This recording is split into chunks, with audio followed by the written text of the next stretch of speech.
why people beat about the bush, and they are into free market, allowing business to operate freely. And then later they want to regulate so much. They want to put the regulatory authorities so much. They want to make the government so huge and everything. But really what LM has given on competition, on fear for all that is what Africans are fearing, to embrace free market capitalism. But what is the solution? And what is also the solution for those conflicts that you talked about, Mr. Joram? The best solution is that we must embrace free market capitalism. And we must know that free market capitalism is not Western, like how people think about it, but it is actually African. But we are confused by these colonialists to think that free market capitalism was not ours, and ours was communism, socialism, dictatorship, what. But free market capitalism has been ours, and we need to embrace it, because it always caused voluntarism, working together, benefiting from each other, everyone sharing a value on the market and everything. So what is the solution for all those problems that you mentioned? The solution is Africans need to come up and embrace an Afrocentric free marketism, governance system or ideology. Afrocentric free marketism, whereby, for example, like LM was concerned that these people are going to be the dominant people in the economy. No, we can make the free market capitalism Afrocentric in a way that investors or foreign investors will come. Whatever they contribute, these people will only earn from the dividends or from the profits or from the outcomes, but they will not own, for example, the assets of the company. Yes, you are an investor, but you are not allowed to own assets. You will only benefit from the dividends. That is one of the solutions that we can do. Yes, it is free market capitalism. Everyone can come and invest. Everyone can export and take the global market, but we must protect our African interests. Because these people, as you know, yes, if it was on a silver plate, that it is fair play for everyone involved, we would leave it. But because, first of all, rooted from colonialism, these people showed us that they are selfish, and also because these people, even up to now, in how they play worldwide inflation. For example, you know, the US dollar, how marketable it is worldwide and how people make it their asset. You remember how those people played inflation during COVID times by printing lots of dollar papers, useless dollar papers, and putting them into the world circulation. And these people played cards and make sure that they are still on top. That superiority complex that they have. If they didn't have that, we would ensure it's a silver plate in Africa. It's a fair play for everyone involved in trade. But because they have that superiority complex in them, then we must put restrictions on them. And that is by making the free market capitalism, making it Afrocentric, stopping them on certain things. For example, like owning assets in a company. It's not for foreign investors. Okay, now, Ken, let us end it there. Ken. Yes, let me talk about. Let us end it there. As we conclude in 15 minutes, those who have questions can put them on the chat, and maybe you raise up your hand, and then we conclude. This is the last question we have for our panelists, and we dive into the questions. We see some of the African countries, like Uganda, for example, where we hail from, having a very big government, which actually does not result in creation of wealth or providing solution to the challenges of Africa or Uganda in particular. To compare today, 2 weeks back, one of the gentlemen called Javier Milei, a libertarian, actually gained power in Argentina. his proposal involved reducing the ministries from 21 to 9 ministries. He's deregulating the economy. He's actually selling the cars of government offices and also reducing taxes. I don't know if you have ever heard about him. What do you think his proposal, how important are his proposal? One, setting up, reducing the ministries of government. He gave the reason that people can use their money directly more efficiently than the government. If we see in Uganda, we have over 529 MPs in parliament, over 80 ministers. But here we see the gentleman gets power. He's reducing the ministries from 21 to 9, trying to reduce taxes, deregulating the economy. He's actually selling some banks, trying to remove some banks and government institutions. I mean, government investments. Richard, in 2 minutes, what is your take on this gentleman? I mean, President of Argentina. Yes, sure. I'm having network challenges, but what I can assure you can go on. If the network gets worse, we shall get to another person. No, I'm saying that what I know about that president is that he has already set the pace of one of the best economies that we are yet to realize. Liberal ideas have always done the greatest job in making sure that people flourish. I do not agree partly with my brother Rodin when he said that, you see, when you have free markets, especially where much of the production is controlled by the whites or the imperialists, that it doesn't make sense if you have nothing to offer. I completely don't agree with that, because you see, yes, I don't agree with that completely, because look, if you have a stable government that believes in free markets, like the way the gentleman is doing in his country, you can rely on repatriation, the little they get out of tax, to create local domestic value that can raise competent local investors. That's what countries have been doing. It's on rare occasions where you find that import substitution goes best and is fit on a leveled scale. No, much of the times we get investors who invest into the economy, and after the government uses the revenue to build competent local investors by creating subsidies for them, sometimes by creating tax cuts for them, and also giving them what we call zoning. It's unfortunate we don't have it in Uganda, but some economies have already built zones. They have what we call local industrial parks. Especially if you go to Malaysia, Singapore, Japan, the current Asian tigers have gone to that extent.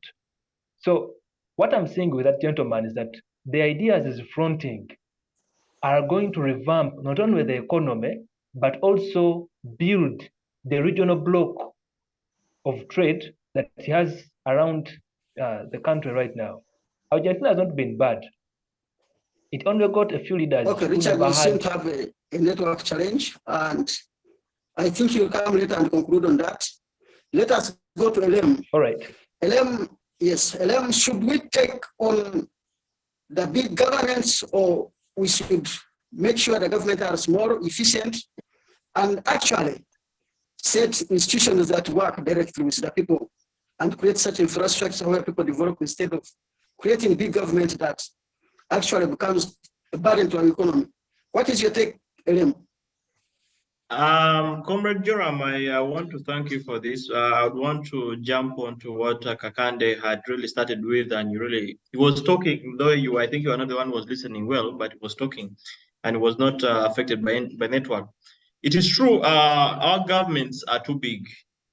And the challenge is that most of us growing up in our little families, we realize that most of our parents wanted us to either work in governments or we don't work at all.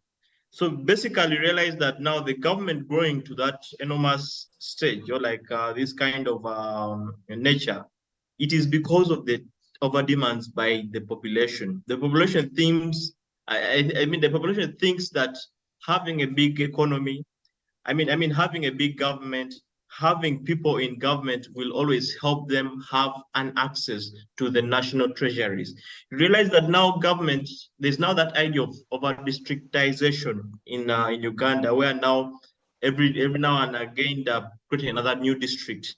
And to some extent, Museveni gives one argument that that's how we can encourage urbanization. That's why right now that we are having more cities than only Kampala before. So if Turim is thinking that it's not creating urbanization, and that's how we can at least encourage those other rural-based districts to at least develop or become urbanized in the names of having liberal kind of markets and developments. But truly speaking, it is very important that such numbers of people in parliament should be reduced, either by, like a quarter of these people are the ones who are supposed to be in parliament, or even maybe let me say 100 only, because this number of people, of parliamentarians in government is very hard to manage. I want this scenario. Our government employs over 330 and above 330,000 employees or workers or civil servants, you might call them, from top to bottom. And yet, last time when the president was making his statement about the industrialization process in Uganda, he claims that the formal industries are employing only 1,500 employees, meaning that is just a half of what the government is employing. And you might ask yourself, how is that possible that the government is employing more than the formal industrial sector in the country? Is the question. That is very unsustainable. That means the government will so much depend on taxation, on donations, on foreign aid to control or to manage its expenses, because government is very expensive. Government has a lot of expenses and it is bad in business. It's true. And that's the problem. Our governments are too big. It is very true. But we have to ask ourselves also, is it about the big governments, or it's about unaccountable leaders who are non-transparent, who are corrupt, is the question. Because sometimes, give an example of China, the ratio of the population and the number of leaders or employees in the government is too high than Uganda's, if at all we are to consider in ratio of the civil servants vis-a-vis the population. But realize that China, with its kind of planned economy, it's advancing, it is having lots of money, it's making all those advancements, and it has nothing avoiding it, and it is offering foreign aid and advancements in our continent here. So if the question could also be about the leadership, just as Kakande said, but it's not only leadership, it's the political institutions being strong enough to at least uphold some level of transparency,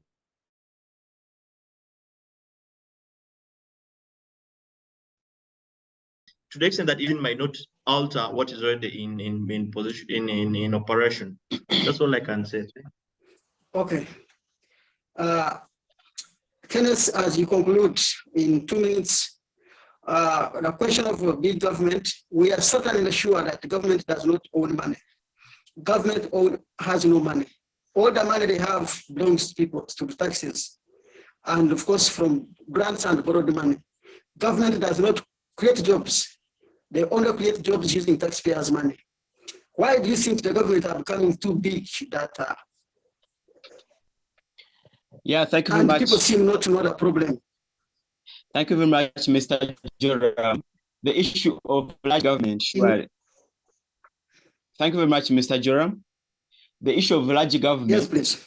And I'm very happy that Mr. Elem now, a former socialist, is starting to also analyze that issues of, I'm not a socialist, capitalism.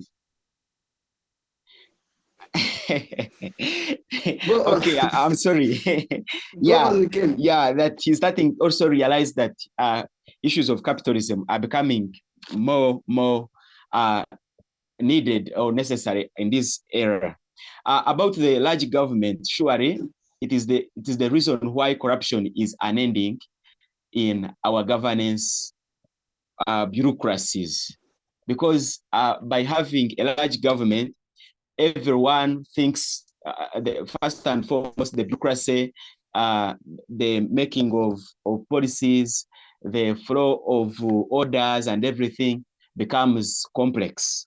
And in so doing, corruption keeps on increasing. So the best solution is we have to cut our governments in size and also in the roles they are performing. It's not about reducing the size of government and then putting much pressure on the few who will remain to do all that much work, but it's also about even reducing the roles of government.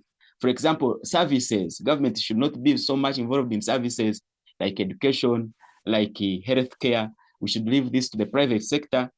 And then also, I see also government getting involved in for example, industrialization and everything. We should, and yet their products cannot compete on the market. I have never seen a government product on market. I hear they are building juice factories and everything, but I've never seen it competitive on the market. I don't know why.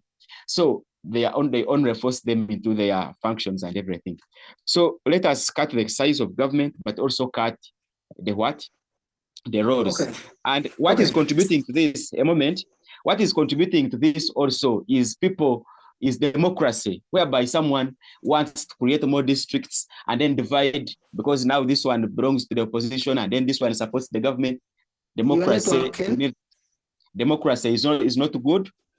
We need to, people need to reduce on the hopes that they have in democracy, such that we can have a small government, even if it is there forever, but as long as it is small and manageable. Thank you very much. You're welcome. So if anybody has a question, can raise the hand, and you have 10 seconds and raise it as we conclude. For our panelists, you have one minute to conclude. If we don't have any question, then you can allow our panelists to conclude in one minute each. Yes, whoever has contributed, thank you very much for that wonderful. I see as if there is a question in the chat. Let me check the chat box. What is the best? I think your panelists can hear this question. What is the base and the superstructure of capitalism, federalism, and imperialism in Africa? The mixture of such a setting in the population has got poor performance in our governance, business, and sociology perspective of the population. And if we do not handle it, if we don't handle its endless discussion, if we don't handle it, it is an endless discussion. I think that's what you wanted to say. I think that is what I see in our chat. So I think there's nobody who has put up the hand. Allow me to invite Ken in less than 1 minute to conclude. Give us your way forward as we conclude. Thank you very much. Thank you very much, Mr. Joram. As I conclude, ladies and listeners, people who will also watch this years later, my name is Behangana Kenneth. I'm an entrepreneur and a philosopher, and on social, and my is Twanir Grandi. Twanir Grandi. My other name is Twanir Grandi. My way forward is that Africans, we need to embrace the Afrocentric free marketism. Rule of law, limited government, free markets, free trade, property rights. Then also civilians, Africans, we need to reduce on our hopes in democracy. Democracy is a Western brought in thing. It was not our thing. What is the solution? What is the solution, the way forward for the governance of Africa is embracing the Afrocentric free marketism, whereby we have rule of law, we have limited government, we have free markets, we have free trade. And this is how Africa is going to unite. And it will unite because of us, the young people. The young generation is a growing force that is going to promote Afrocentric free marketism through advocating for free market, free trade, rule of law, patriotism, is very good to protect our cultural identity. And then also we must understand that democracy is not the way forward. Otherwise, if we don't stop believing in democracy, we shall keep our leaders will keep in this sugar-coated democracy, like how Museveni and Kagame are doing. We should stop. We should reduce on our hopes in democracy. Thank you so much.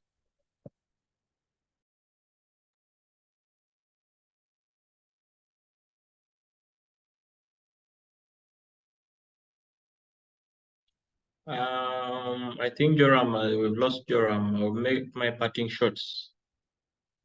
To my case, I think the idea of Afrocentric kind of free market economy doesn't exist. I think that is not being an idealist, not a realist. There's nothing like an African situation, culture, whatever. We are all differentiated. We are all products of different cultures, different thinking, and there's nothing that is really unifying in that perspective.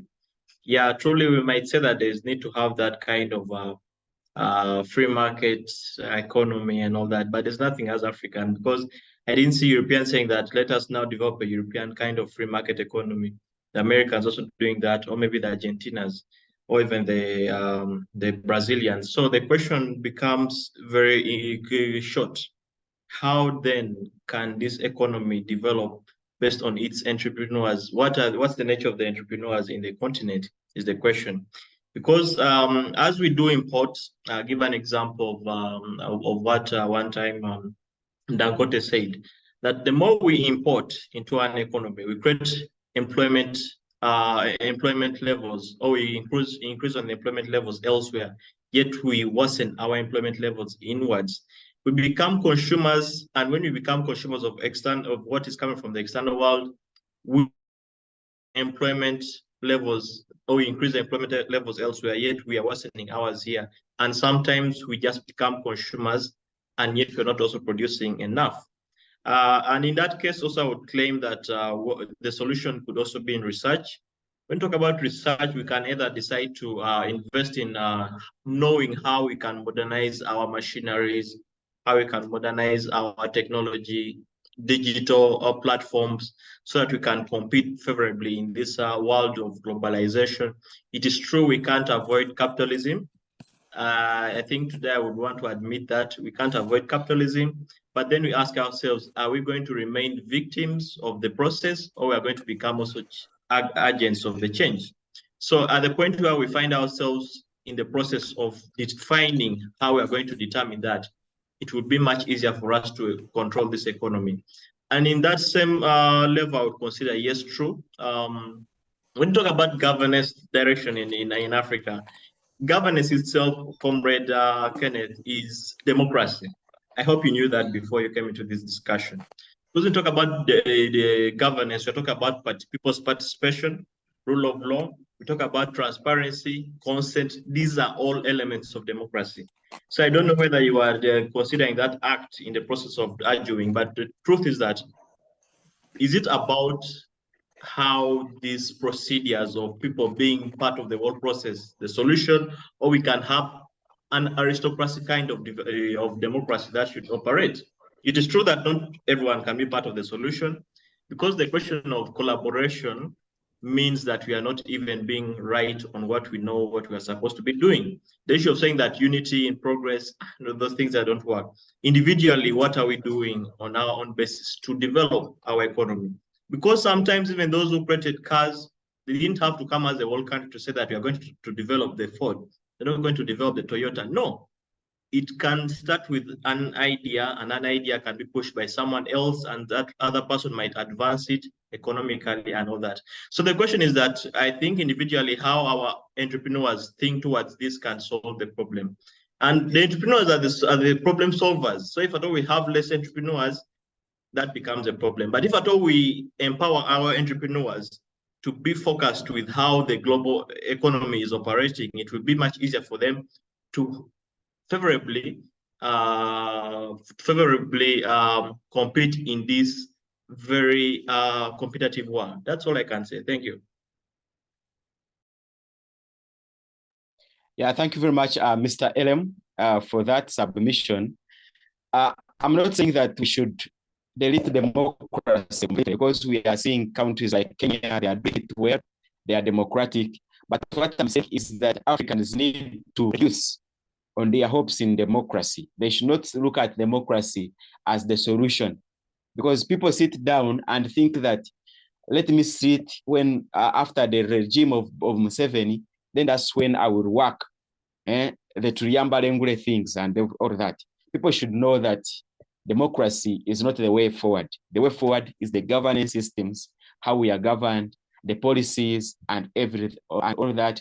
And they should learn to tolerate with the current governments and also partake on the productive work. They need to embrace entrepreneurship. They need to embrace professionalism. They need to embrace cooperation, working together. They need to embrace new ideas and all that. And they need to adapt to the modern changing world, whereby innovation and creativity is taking the lead in technology and everything. But otherwise, about what you are saying on the Afrocentric ideology, that the Europeans did not come up to also put on their own, you should know that formerly Africans were capitalists before the coming of these Western ideas about capitalism. We were capitalists formerly, but now these people, when they took on our ideology or when they took on our way of life, for Africans, they tried to change it so much and bring in even behavioral and cultural activities or cultural behaviors of theirs. For example, like homosexuality, for example, like what, and they also put in them as individual freedoms or individual liberties, and that they're also part of a capitalist state. That is not the way. So that's why I'm like, we must, us as Africans, embrace our formal capitalism. And in this way, to tell the Westerners that we are not part of theirs, so they should not become so much supreme with us, is to mention it or to name it Afrocentric. And when we name it Afrocentric, that means we are going to be independent.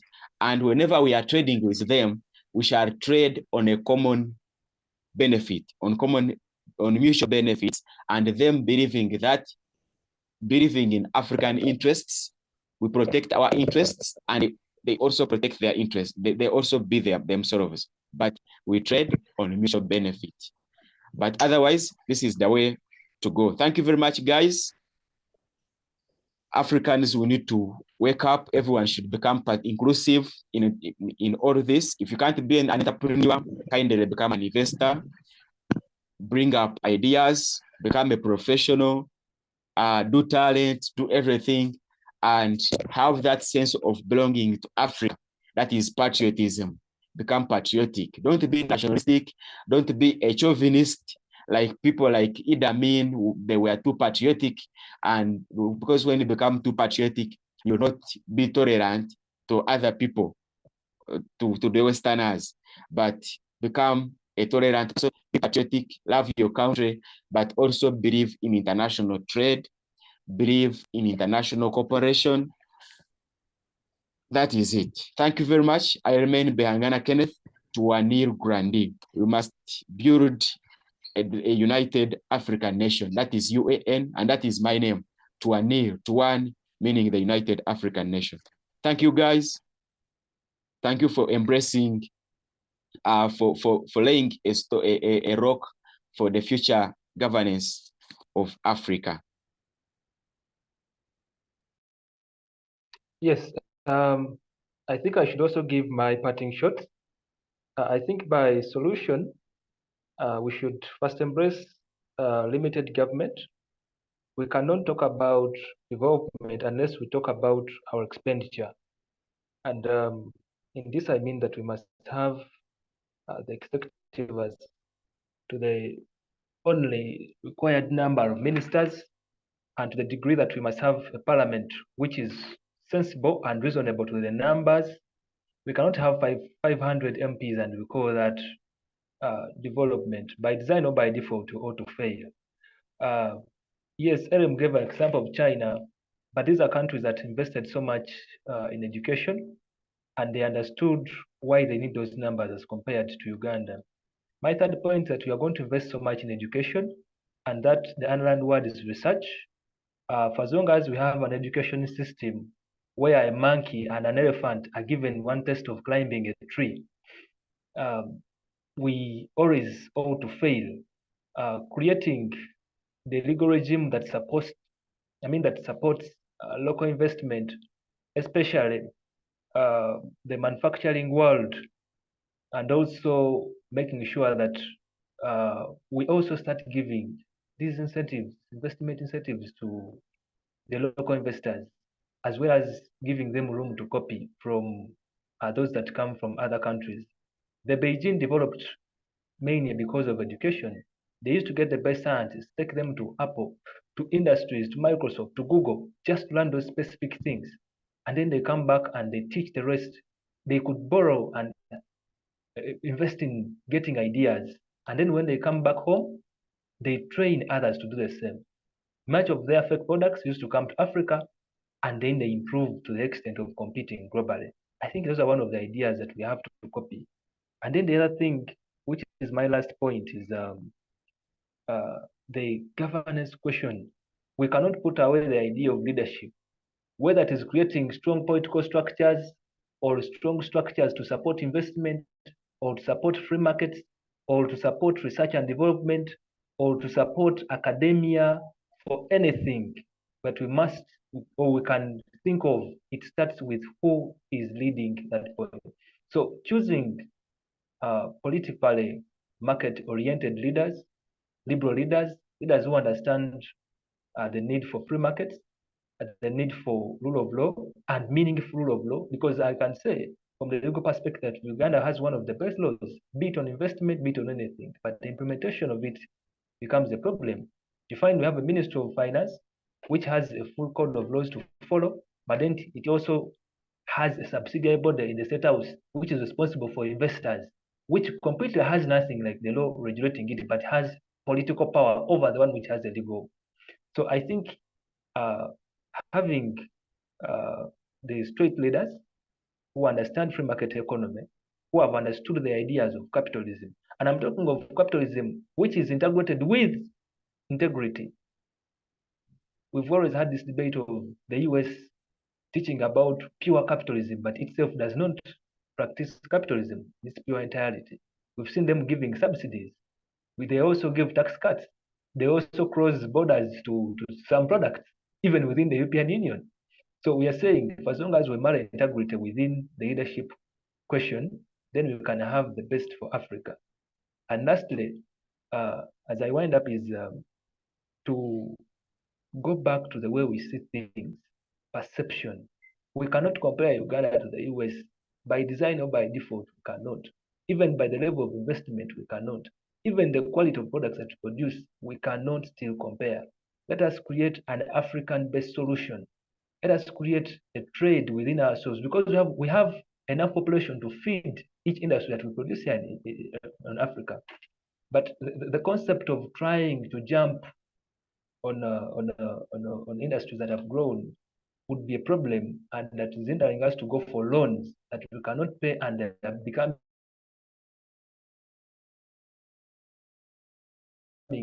ropes within our necks, which was developed by the IMF or the World Bank.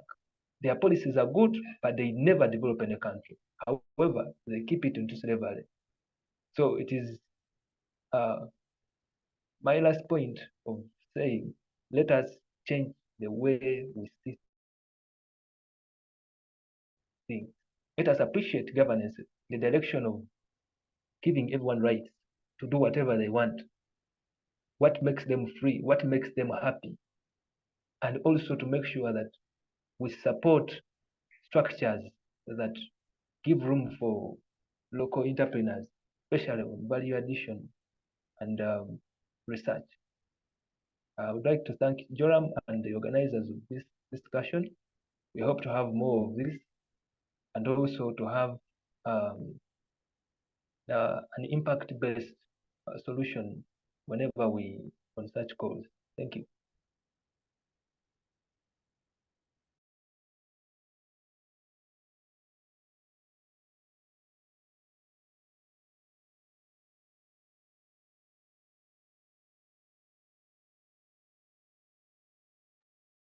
Yes, sorry, I'm seeing Adam saying that free market is democracy best we must accept. I think these are just ideologies. We've had dictatorial regimes practicing free market. It is if you go to Dubai, there's no democracy. Everyone knows that. They don't have democracy, but are they practicing free market? Hasn't it grown to that extent? I think the practical examples that we have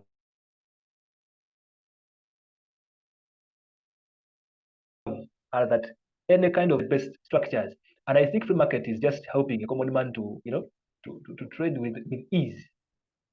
That's what I think. You trade with ease. You don't have tariffs on you. You don't have these exorbitant exploitative taxes. You don't have limitations, and you are free to go into regional integration and also trade as free as if you are from national from there. And that's what Dubai is doing. We have products of them in the whole of Asia and even the BRIC now. So Kakanda was asking, what is your definition of democracy then? Democracy is just when it is simply when people choose who they want to govern them. Simple as that. I think that's the political view, but then also there's an economic view that everybody is part of the process. Everybody can engage in the markets, and that's free market economy. That's what I was saying. So there's the political view of democracy. There's an economic view, the social view. I don't think it is such of a political view. I think democracy as of today has got a standard definition. We cannot talk about economics and we fail to talk about politics. One mother is the other. Very inseparable. Yeah, basically, I think that's also a point to consider. But remember, capitalism was built on the idea of pushing for everybody, at least saying something, even though they're saying nothing. So an economic base, like meaning that if at all you have a strong economic base, you can determine what others should do or not do. So basically speaking, but yes, it's true that it becomes now more of a myth. I don't think we can really basically say that everybody can be part of the process, determining who should do this and who should not do that. But systematically stating on the realities of the ground, realize that there will still be an elite class that is trying to determine how an economy is operating. So if at all we have an elite consensus on how the operations must be made, how research must be made, how industrialization can be developed, how industrialization can be advanced, I think probably we might really have a very great change in the country itself. Because sincerely speaking, saying that waiting for the whole Africa to develop is really going to be a problem that we can't really accept. Truly that the change starts from somewhere and it ends somewhere. So I think we must admit that we can't pull the whole continent to reason like us. But what we can do is at least have the part of the continent show a reflection of what can be done best for the economy that is always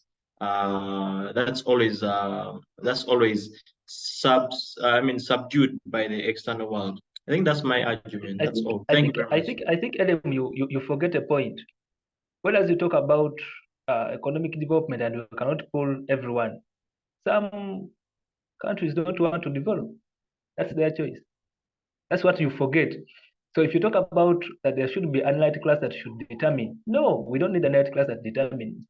We might have people who influence, but they shouldn't determine.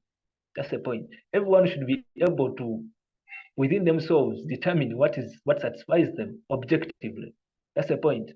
So because if it was having people to determine, as you are putting it, by now would have been copying Nigeria.